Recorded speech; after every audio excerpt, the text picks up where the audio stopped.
Hello coders, welcome to my video. In this video, we'll discuss about the semaphore. Uh, what is semaphore? What are the types of semaphore? What are the APIs that has been used in semaphore? So semaphore are the synchronization tool used to access the shared resource in the concurrent environment.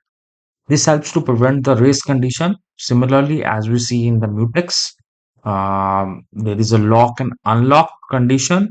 Similarly, semaphore is also used as a synchronization techniques. Okay, so there are two types of semaphores: binary semaphore, which will mostly as a mutex for locking and unlocking mechanism, but it's a bit different from the mutex. As mutex is mutual exclusive, it means only one thread can access the mutex, but in binary semaphore, it's not the case. That we'll see in separate video where we'll discuss about why binary semaphore is different from mutex.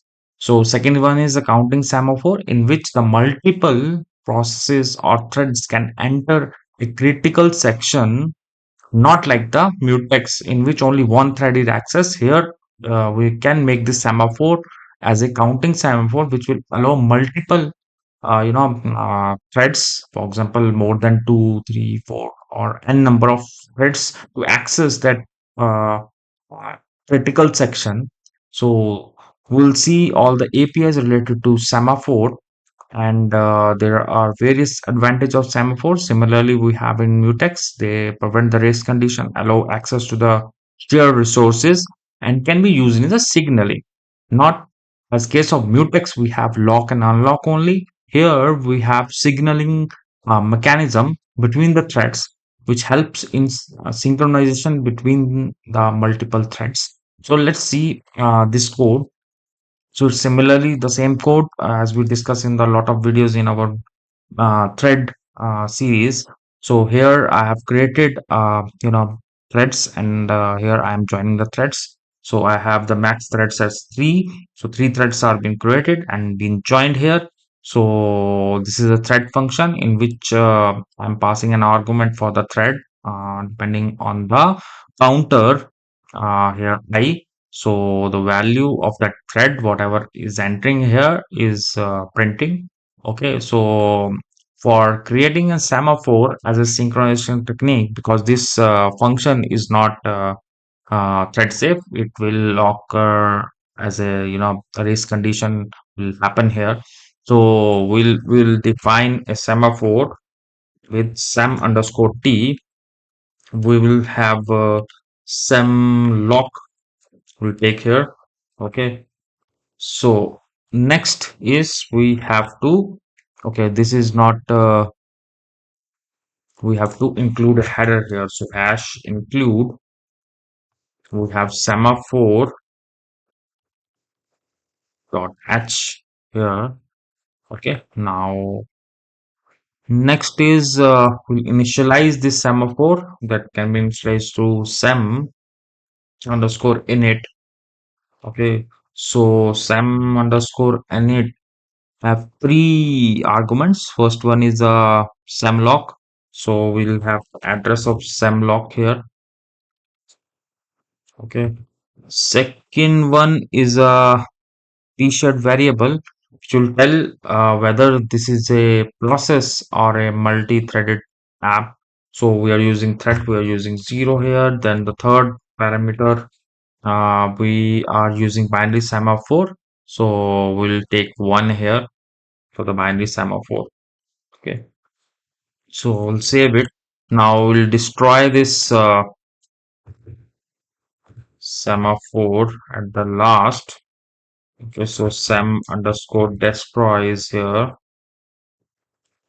Then we'll have address of semlock.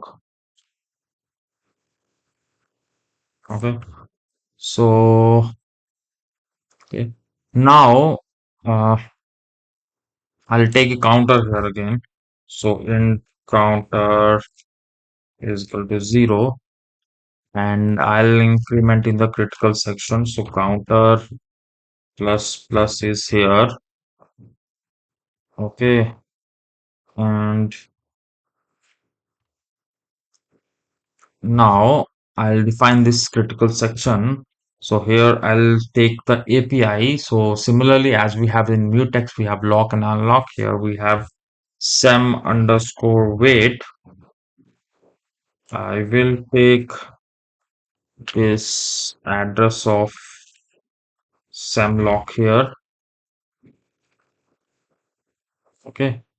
So this is similar to the lock condition in mutex, and the last I will take sem underscore post. Okay, this is unlock condition of the semaphore. So semlock. Okay, so here we have this critical section which will increment this counter. So we have how many threads? We have three threads. So this counter, if properly executed, it will give you the value as three. And I'll print this counter at the last as well. So I'll print here printf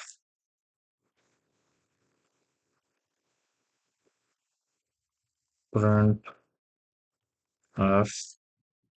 the final counter value is percentage %d, and here I will print counter. Okay. So, so here we have defined the binary semaphore. Okay. So how it works?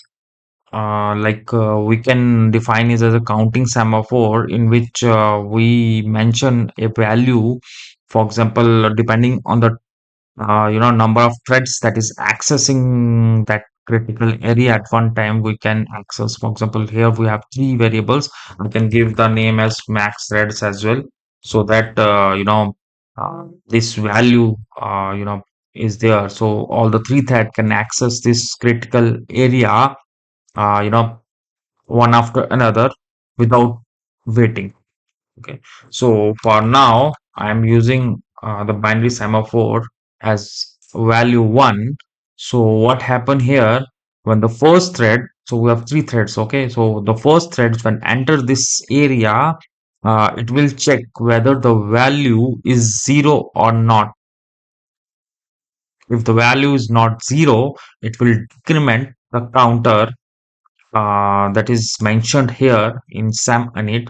So this variable, whatever the threads that enters in the critical region, is denoted by this number.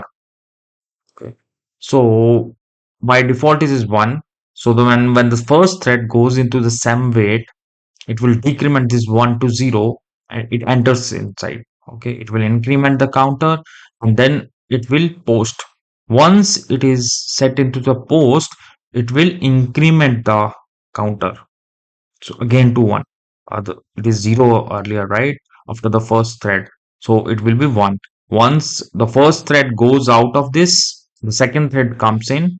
It see, okay, the value is 1 only, and then it enters again inside. And the third thread is waiting outside because this value is already decremented here. So sem wait will decrement the value of this counter, and sem post will increment the value of the counter to the default value like 1. Okay, so this way this works. So let's compile it once, I think.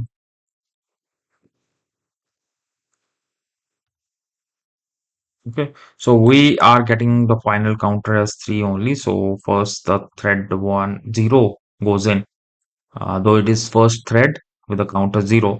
So 0 is first, then the second, then the first. So all the three threads enter and exit in the same function, one after another. Okay. So this is an example of a binary semaphore which have only 0 and 1 value. We have counting as well. So we'll change the value of this counting semaphore depending on the threads we want at a particular time to access this critical region. Okay, so this is all about the basics of the semaphore with the APIs mentioned here. So We'll discuss about more problems in the next session. So let's see in the next video. Thanks.